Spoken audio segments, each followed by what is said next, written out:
Ugh. I know I didn't know Akai makes these. You probably didn't either.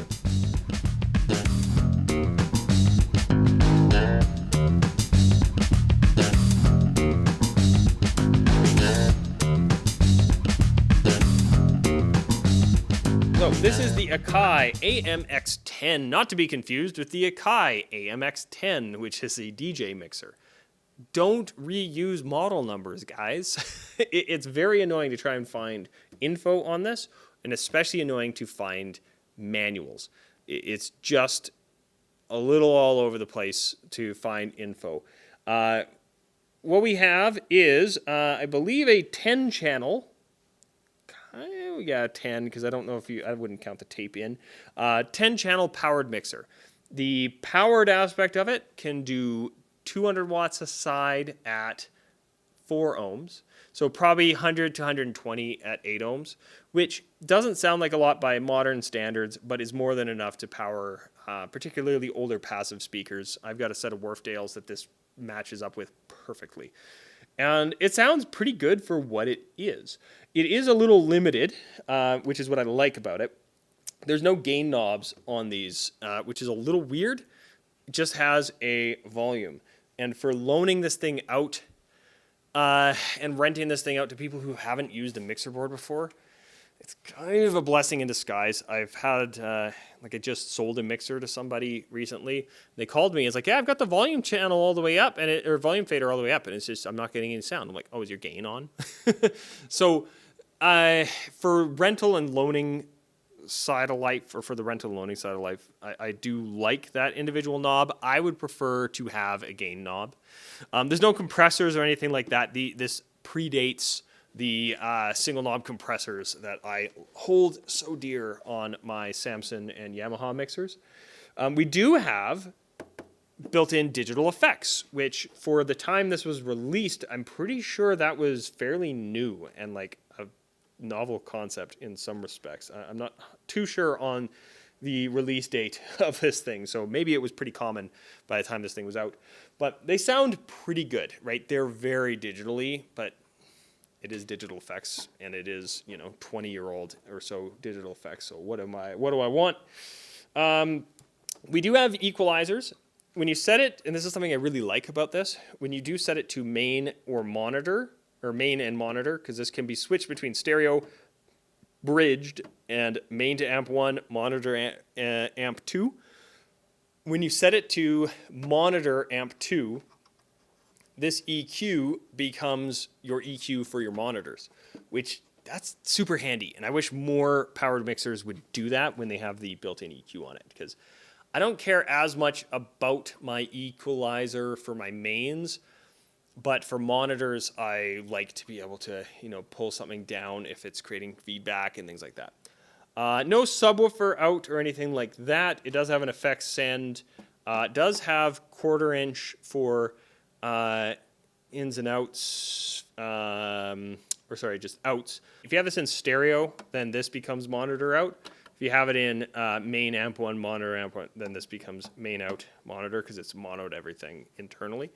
And then you have amp in and amp 1 in, amp 2 in. So if you just want to use this thing as a power amp, you can. I don't know why you would, other than it being like a handy backup, which is something I frequently use this for, right? I can leave it just sitting in the car.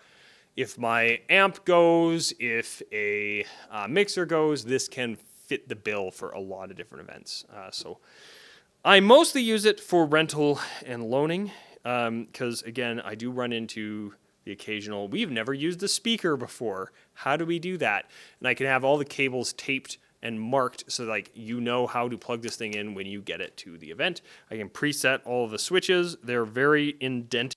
You have to purposefully, it's like almost impossible to set these switches accidentally. This particular one, it does have a dead first channel. It's not dead, it's just making a ton of noise. Probably a pot is toast. And I just taped it off because it's fine. I'm renting this thing out for cheap enough that I've yet to ever have a complaint about, but it only has 5 mic inputs now. Oh no. It is built like a tank from this era's perspective. It is a plastic enclosure, which helps with the weight. It's only 17 pounds. It does 200 watts at 4 ohms per side. You can bridge it to do 400 watts at 8 ohms. I don't believe you can push this thing down to 2 ohms, so don't try that. It does have a pretty decent power output for the weight. Remember, wattage is heavily overrated, both in terms of what amps and stuff usually tell you, because they'll often tell you peak, or they'll like advertise it as 1,000-watt amp, and it's like, okay, that is if you're at 2 ohms bridged or some crap like that. So this one doing 200 watts per side at 4 ohms is pretty nice and pretty capable from a modern standpoint, even if the spec sheets would tell you otherwise these days.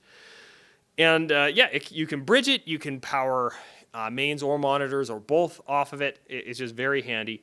When it was released, like this thing still has the list price, $1249.99 Canadian on the side here. That was a hefty chunk of change, even in Canadian dollars at that time. I got it for $40 Canadian, and I'm stoked, even with the dead channel, because I would have a hard time finding a 200 watt aside amp for $40, let alone a mixer. And this will double as an amp. It's pretty light for that job, which is nice. And yeah, there's a few different ways you can kind of use it and integrate it into a setup. I like it as, like I said, a loaner / rental unit. Pair this with a good set of 4 ohm or even 8 ohm speakers if you don't need a lot of power to the 8 ohm ones.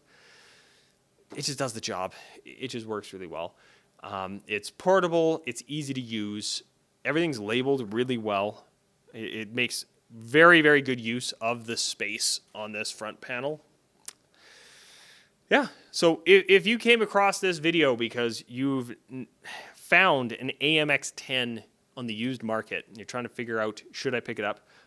Depending on the price, I'd say yes. Now, I think I got a steal for the $30 or so that I paid.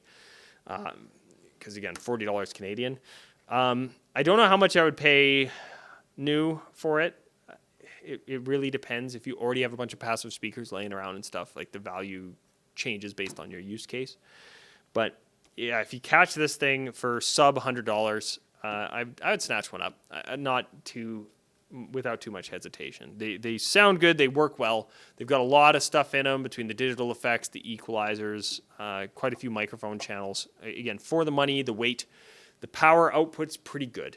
So, yeah, it's just a weird product that I didn't even know Akai ever made until one of these popped up on my local buy sell.